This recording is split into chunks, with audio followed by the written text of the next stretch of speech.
అయితే వాస్తవానికి ఈ వ్యవస్థకు సంబంధించినటువంటి ఈ పదాన్ని వ్యక్తులకు అనువాదించుకున్నారు భారతదేశానికి వచ్చేసరికి. ఒక సెక్యులర్ అంటే అన్ని మతాలను సమానంగా చూసేవాళ్ళు, అన్ని మతాలకు సమాన గౌరవం ఇచ్చేవాళ్ళు సెక్యులర్ అని చెప్పేసి.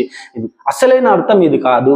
వాస్తవానికి రాజ్యానికి మతానికి ఎలాంటి సంబంధం లేదు, వాళ్ళ కార్యకలాపాల్లో జోక్యం చేసుకోవద్దు అనేది అసలైన నిర్వచనము. వ్యక్తులకు అనువాదించబడలేదు, ఇది అసలైన నిర్వచనం కాదని చెప్పేసి చాలా మంది వాదిస్తున్నప్పటికీ ఇప్పుడున్నటువంటి చదువుకున్న యువతనే ఎక్కువగా, అది ముఖ్యంగా హిందూ యువత 90% మంది హిందువులే సెక్యులర్లు అని చెప్పుకుంటున్నారు.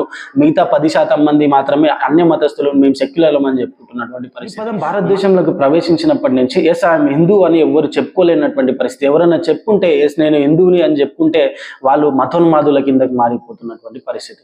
దీన్ని పూర్తిగా ఇప్పుడున్నటువంటి సమాజం ఆలోచన చేయాలి. అన్య మతస్థులు yes I am Muslim, yes I am Christian అని చెప్పుకుంటే ఏం పర్వాలేదు, కానీ ఎస్ ఐఎమ్ హిందూ అని చెప్పుకుంటే మాత్రము నువ్వు ఒక మతోన్మాదిగా తయారవుతావు.